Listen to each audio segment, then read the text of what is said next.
Hello student, कैसे हैं आप सब। एक बार पुनः आप सभी का आपके अपने चैनल शिव कोचिंग क्लासेस पर स्वागत है।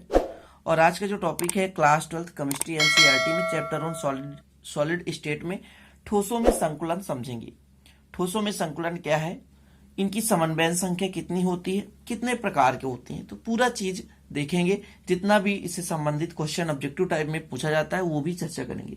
देखिए, मेन रूप से इस चैप्टर से ऑब्जेक्टिव आता है क्लास 12 में, तो मुख्य रूप से ऑब्जेक्टिव टाइप क्वेश्चन आपको क्लियर करते चलना है। ठीक है, तो सबसे पहले समझें ठोसों में संकुलन। संकुलन है क्या। संकुलन का मतलब होता है सिकुड़ना, अर्थात आकार में कमी होना।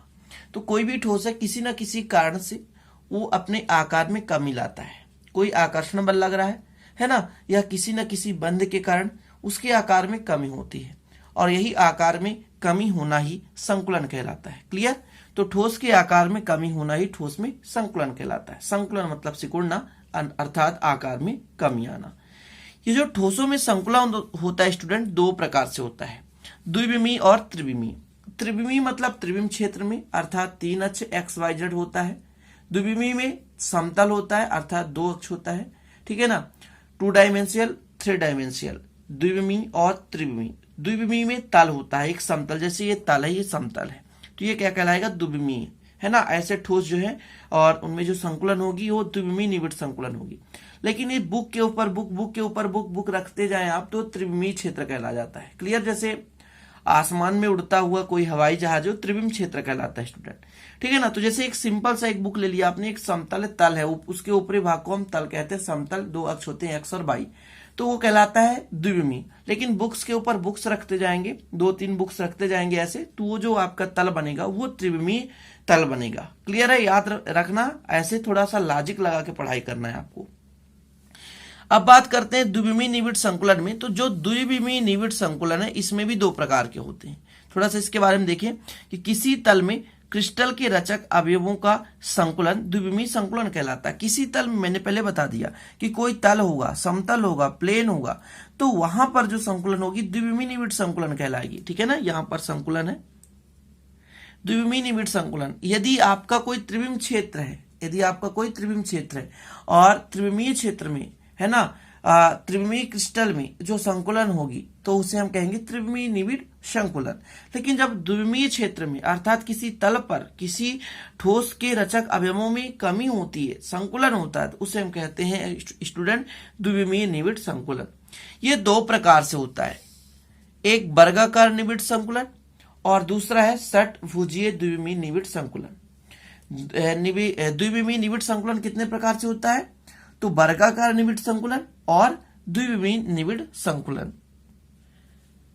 तो इसे देखें, इस प्रकार के संकुलन में प्रत्येक पंक्ति के गोले अपने से नीचे वाले गोलों की सीध में होते हैं, जैसे आपको दिख रहा है। ध्यान देना है आपको, यहां पर ये गोले की पंक्ति है, ये दूसरे गोले की पंक्ति है, एक तल के रूप में तल में व्यवस्थित है सारे के सारे। अब यहां पर देखना है, मेन इसमें एक क्वेश्चन बनता है कि वर्गाकार निविड़ संकुलन में समन्वय संख्या कितनी होती है। तो किसी एक गोले को उठा लो, इस गोले को उठा लो, और इस गोले को देखो कि कितने गोलों को टच करता है। तो ये ऊपर, दाएं बाएं, नीचे, मतलब 4 गोलों को टच करता है। तो यदि मैं कहूं समन्वयन, ठीक है, समन्वय संख्या, तो जितने गोलों को टच करेगा उसका वो समन्वय संख्या कहलाता है। तो वर्गाकार आप देख लीजिए ना, वर्ग के आकार की आकृति बन रही है। ध्यान दीजिए, ये वर्ग के आकार की आकृति बन रही है। और इस पे स्टूडेंट यहां ये देखने को मिलता है कि जो एक गोला हमने लिया, वो जो गोला है कितने 4 गोलों को टच करता है। जितने गोलों को टच करेगा तो उसे उसकी क्या कहेंगे, समन्वय संख्या कहेंगे। क्लियर स्टूडेंट, समझ गए ना समन्वय संख्या क्या है, कि एक गोले को, समझ रहे हैं, एक गोले को उसके चारों ओर जितने गोले टच कर रहे हैं तो उसे हम कहते हैं स्टूडेंट उसका समन्वय संख्या। यहां पर वर्गाकार निविड़ संकुलन में क्या होता है कि प्रत्येक पंक्ति में गोले एक के ऊपर एक लगे होते हैं। जैसे ये देखिए, प्रत्येक पंक्ति में गोले एक के ऊपर एक लगे होते हैं। मतलब इस प्रकार से उनका क्रम व्यवस्थित रहेगा कि प्रत्येक गोले के ऊपर एक निश्चित गोला रहेगा। ठीक है ना, बिल्कुल एकदम सीरीज, मतलब लाइन से पंक्तिबद्ध व्यवस्थित होते हैं। तो इस प्रकार का जो निविड़ संकुलन होता है उससे हम कहते हैं वर्गाकार निविड़ संकुलन। ये आपका डायग्राम है, इसको आप बना लेना। इसमें क्वेश्चन ऑब्जेक्टिव टाइप में पूछा जाएगा कि इसकी समन्वयन संख्या कितनी होती है। तो वर्गाकार निविड़ संकुलन या द्विविमीय निविड़ संकुलन में यदि बात करें समन्वयन संख्या की तो 4, क्योंकि किसी एक गोले को कितने गोले टच कर रहे हैं, 4 गोले टच कर रहे हैं। Clear student. चलिए, इसी का दूसरा भाग है आपका षटभुजाकार निविड़ संकुलन। देखिए थोड़ा सा डायग्राम गलत है, इस डायग्राम को आपको नहीं बनाना है, ध्यान रखिएगा। ये डायग्राम आपका गलत है, ठीक है, याद रखिएगा। इस प्रकार के संकुलन में प्रत्येक पंक्ति के गोले अपने से नीचे वाले पंक्ति के गोले के छिद्र पर रखकर बने होते हैं। यहां पर शब्द आ रहा है स्टूडेंट छिद्र पर, यहां पर छिद्र पर, और इसी शब्द से हमको थोड़ा सा समझना है। देखिए मैं आपको बना रहा हूं चित्र, आप यहां पर देखिए, जैसे ये आपका एक गोला है,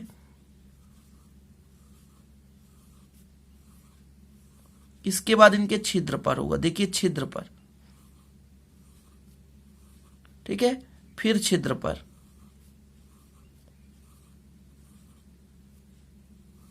ये हुआ। अब आप किसी एक गोले को उठा लो और फिर इस गोले को देखो कितने गोलों को टच करता है, तो देख पाएंगे आप यहां से कि टोटल 6 गोले टच कर रहा है। तो यहां पर समन्वयन यदि मैं पूछूं समन्वयन संख्या, तो आप आसानी से बता देंगे समन्वयन संख्या 6 होती है। यहां पर यह ध्यान देना है कि बोल के रखा है कि ये गोला है, जो अगली जो गोले की पंक्ति होंगी इनके छिद्र पर व्यवस्थित होते हैं। कहां पर व्यवस्थित होते हैं? छिद्र पर, छिद्र पर व्यवस्थित होते हैं। ध्यान रखना, चित्र अच्छे से आपको बनाना है। एक बार मैं पुनः आपको व्यवस्थित ढंग से बनाकर दिखा देता हूं, थोड़ा सा आकार में बड़ा,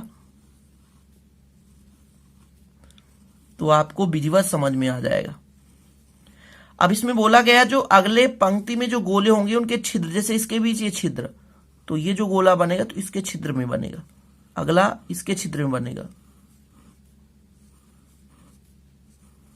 ये फिर जो अगला गोला बनेगा तो छिद्र में बनेगा,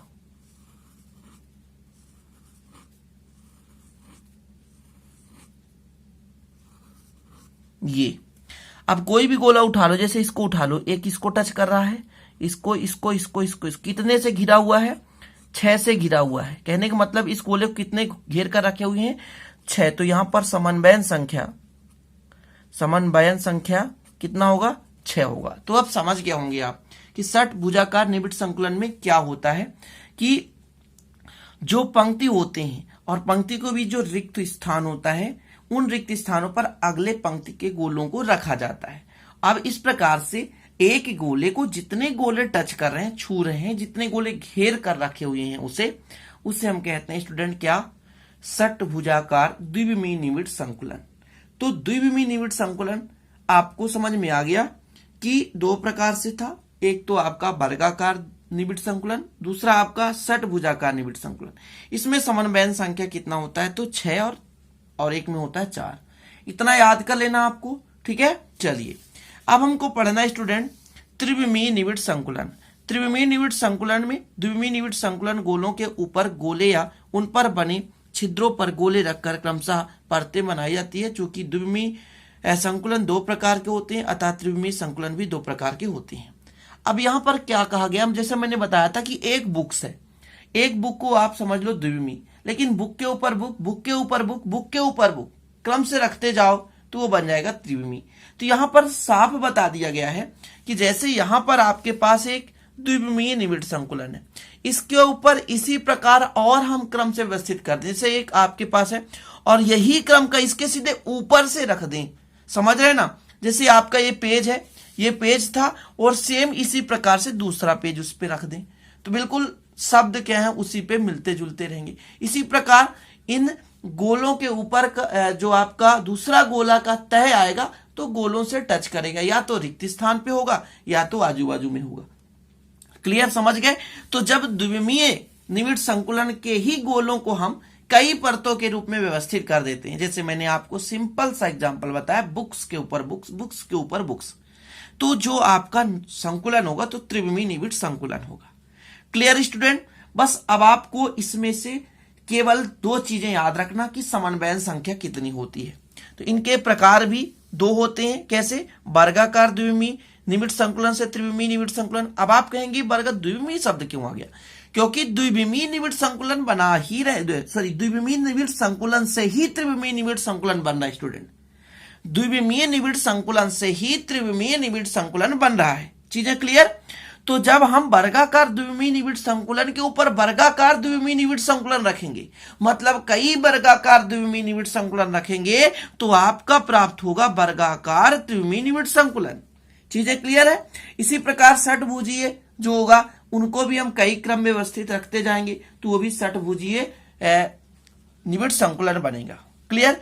तो ये चीजें मैंने लिख लिया है, आप लोग देख सकते हैं। बस इसको आपको कुछ भी नहीं पढ़ना मेरे भाई, मैं आपसे कह रहा हूं कि बस समन्वयन संख्या याद करना है। क्लियर? बस थोड़ा सा देख लें, डायग्राम है, मैं आपको समझा रहा हूं अभी कि इस त्रिविमीय संकुलन में द्विविमीय वर्गाकार संकुलित गोलों के ठीक ऊपर गोले रखे जाते हैं। जी हाँ, मैंने बताया ऊपर गोले अर्थात प्रत्येक तल अपने नीचे तल के गोलों के ऊपर गोले रखकर बनता है, यानी गोले के ऊपर गोले, गोले के ऊपर गोले, गोले के ऊपर गोले रखेंगे।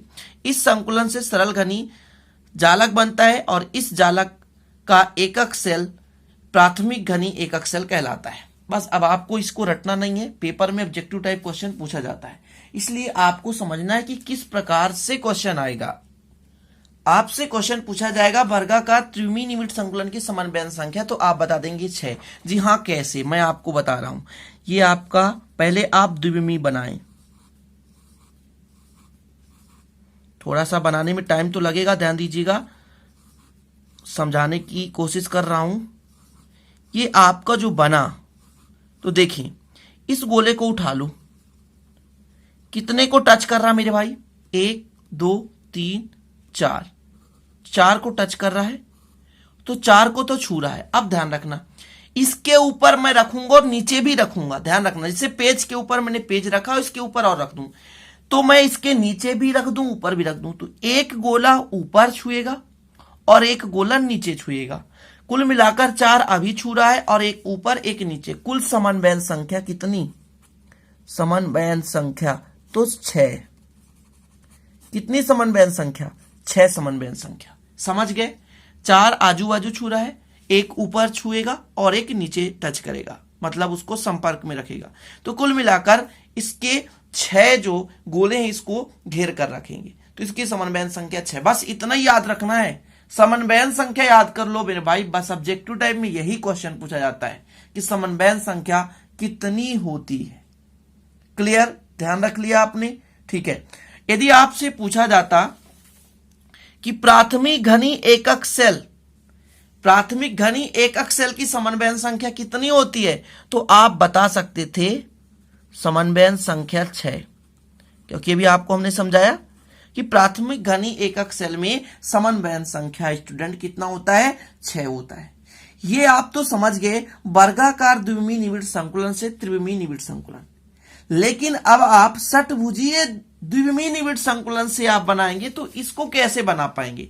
तो ध्यान देना मेरे डियर, थोड़ा सा पहले आपको मैं समझा देना चाहता हूं।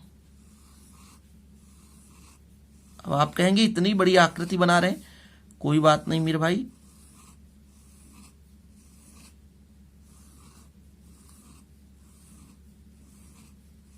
ये हो गया।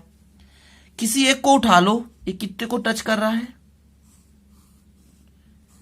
6 को टच कर रहा है। क्लियर? इसके बाद पुनः ऐसा क्रम बनाए कि जो रिक्त है ना, रिक्त दिख रहा है, यहां पर गोले सेट हो जाए, ऐसा।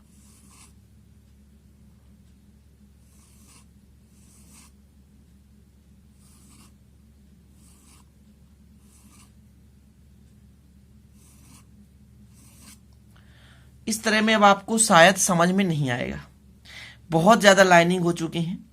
तो बस आप इतना याद कर लो, मैं आपसे बताना चाहता हूं कि जैसे ये गोला था, इसको कितने गोले टच कर रहे थे? 6 गोले टच कर रहे थे। 6 गोले टच कर रहे थे ना? जी हाँ, 6 गोले। ठीक है ना? इसको 3 नीचे टच करेंगे और 3 ऊपर टच करेंगे, टोटल मिलाकर 12 टच करते हैं और इसकी समन्वयन संख्या 12 होती है। बस इतना याद करना है आपको, और कुछ भी तैयार नहीं करना मेरे भाई। बस आप याद कर लो कि जो आपका षटभुजीय द्विविमीय निबिड़ संकुलन से जो आपका त्रिविमीय निबिड़ संकुलन बनता है, इसकी समन्वयन संख्या 12 होती है। और ये दो प्रकार से होता है, एक समचतुष्फल की और एक अष्टफल की। डायग्राम बनाना थोड़ा सा सरल भी है लेकिन थोड़ा सा कठिन है, थोड़ा सा आप लोगों को प्रॉब्लम होता होगा, क्योंकि इसमें क्या है, परत के ऊपर परत, परत के ऊपर परत बनाई जाती है। तो इस प्रकार से टोटल जो डायग्राम होता है उसमें एक कोई भी ठोस का आपका अणु रहेगा, वो कितने अणुओं से घिरा रहेगा, 12 अणुओं से घिरा रहेगा। याद रखना, बस इतना ही तैयार कर लो, ठीक है ना, ध्यान रखना। यदि पूछा जाता है आपसे काय केंद्रित घनीय संकुलन, काय केंद्रित घनीय संकुलन, तो बता देना मेरे भाई, काय केंद्रित घनीय संकुलन में 12 होते हैं, ठीक है ना। काय केंद्रित घनीय संकुलन में समन्वय संख्या कितने होता है, 12 होता है। तो आप लोग और चाहे तो मैं इसका फोटो शेयर कर दूंगा व्हाट्सएप ग्रुप पे, लिख सकते हो, डायग्राम बुक्स में दिया होगा। बट मैं जितना बता रहा हूं, जितना पेपर में आ सकता है, जहां से क्वेश्चन बन सकते हैं, उतना आप लोगों को कर लेना है, ठीक है। तो चलें फिर इतना ही समाप्त करते हैं, मिलते हैं फिर अगले वीडियो में नए टॉपिक के साथ स्टूडेंट। तब तक के लिए जय हिंद, वंदे मातरम।